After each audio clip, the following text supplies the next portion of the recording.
अच्युतं केशवं रामनारायणं कृष्णदामोदरं वासुदेवं हरिं श्रीधरं माधवं गोपिकावल्लभं जानकीनायकं रामचंद्रम भजे। जैसे कृष्ण, राधे राधे। आज से यानी कि पूर्णिमा से माघ स्नान प्रारंभ हो रहा है। यह माघ मास 24 फरवरी 2024 तक रहेगा। यह महीना विष्णु भगवान का प्रिय मास है। इस महीने में पवित्र नदियों के संगम पर या घर पर ही सूर्योदय से पहले स्नान कर पीपल को जल, सूर्य को अर्घ्य व परिक्रमा व एक समय भोजन, इस माघ मास की कथा को श्रवण करने से सभी पापों का क्षय होता है व वैकुंठ लोक में वास मिलता है। इस महीने दान पुण्य करें। वह सर्दियों का मौसम है, फिर भी धीरे धीरे गर्म पानी को छोड़ते हुए ठंडी पानी से स्नान करना चाहिए। आज पौष पूर्णिमा से माघ का स्नान स्नान प्रारंभ होता है, जो माघ पूर्णिमा तक रहेगा। यह माघ मास की कथा इस YouTube चैनल पर नित्य प्रभात वेला में आएगी। आप हर रोज इन अध्यायों का लाभ प्राप्त करें। वह चैनल को सब्सक्राइब करें, लाइक करें व कमेंट करें। आज का प्रथम अध्याय है।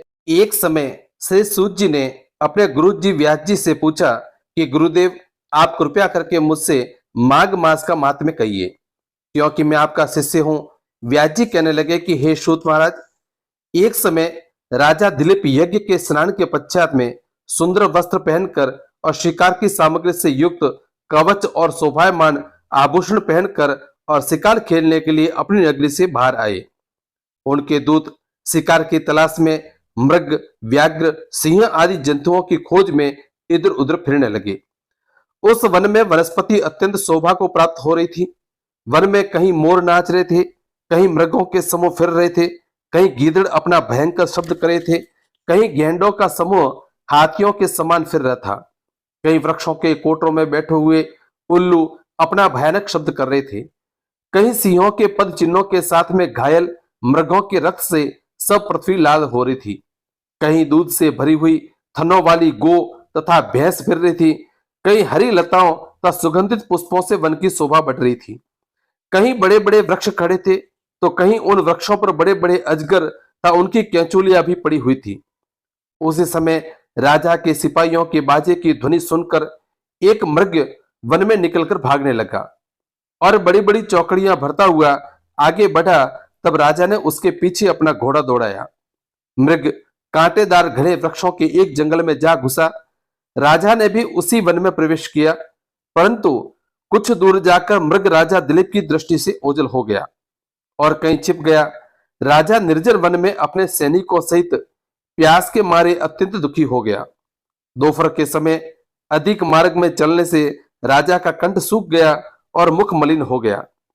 सैनिक भी थक गए थे और घोड़े भी प्यासे हो गए थे। घोड़े फिर रुक गए। थोड़ी दूर पर राजा ने एक बड़ा भारी सुंदर सरोवर देखा। उसके चारों ओर घने वृक्ष थे, स्वच्छ और सुंदर घाट बने हुए थे, बड़े बड़े फूल खिल रहे थे और कमलिनी के पत्ते से घिरे हुए कमल नीलम प्रतीत होते थे। इसका जल सज्जनों के हृदय के समान प्रतीत होता था, जो स्वच्छ और पवित्र था। सरोवर का जल लहरों से बड़ा सुंदर लगता था। जल में अनेक प्रकार के जल जंतु, मछलियां आदि स्वच्छंदा से इधर उधर फर रही थी। दुष्टों के चित्त जैसे निर्दयी मगरमच्छ भी थे, जैसे विपत्ति में पड़े हुए लोगों के दुख को हरने वाले महादानी पुरुषों के समान यह सरोवर अपने जल को सबको सुखी कर रहा था। इस सरोवर को देखकर राजा दिलीप की थकावट दूर हो गई।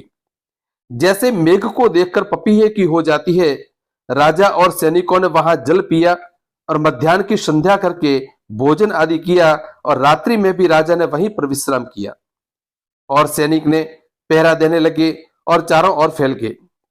रात के अंतिम समय में सूकरों के एक झुंड ने आकर पानी पिया और कमल के झुंड के पास आया। तब सब शिकारियों ने सावधान होकर उन पर आक्रमण किया और उनको मारकर और कोलाहल करते हुए बड़ी प्रसन्नता के साथ उनमें से कुछ को लाकर राजा को सूचित किया। तब सबने नगर को प्रस्थान किया। राजा भी प्रभात हुआ देखकर उनके साथ ही नगर में आया। मार्ग में एक ऐसे तपस्वी को देखा जिसका शरीर तपस्या के कारण बिल्कुल ही सूख गया था। वे मृग चर्म और बलकल पहले हुए थे। नख, केश और रोम अत्यंत बढ़े हुए थे। राजा ने ऐसे घोर तपस्वी को देखकर और बड़े आश्चर्य से उनको प्रणाम किया और हाथ जोड़कर और खड़े हो गए। तब तपस्वी ने राजा से कहा कि हे राजन, तुम इस पुण्यदाता माघ मास में इस सरोवर को छोड़कर जाने की इच्छा करते हो। तब राजा ने कहने लगा कि हे महात्मन, मैं तो माघ मास के स्नान की फल के बारे में कुछ भी नहीं जानता हूं। कृपया करके आप विस्तार पूर्वक मुझे बताएं। इस प्रकार से राजा दिलीप और उस महात्मा का आपस में वार्तालाप होने लगा। आज का अध्याय समाप्त हुआ। कल के अध्याय के लिए जुड़े रहें आपके इस ज्योतिष जीवन और अध्यात्म चैनल से।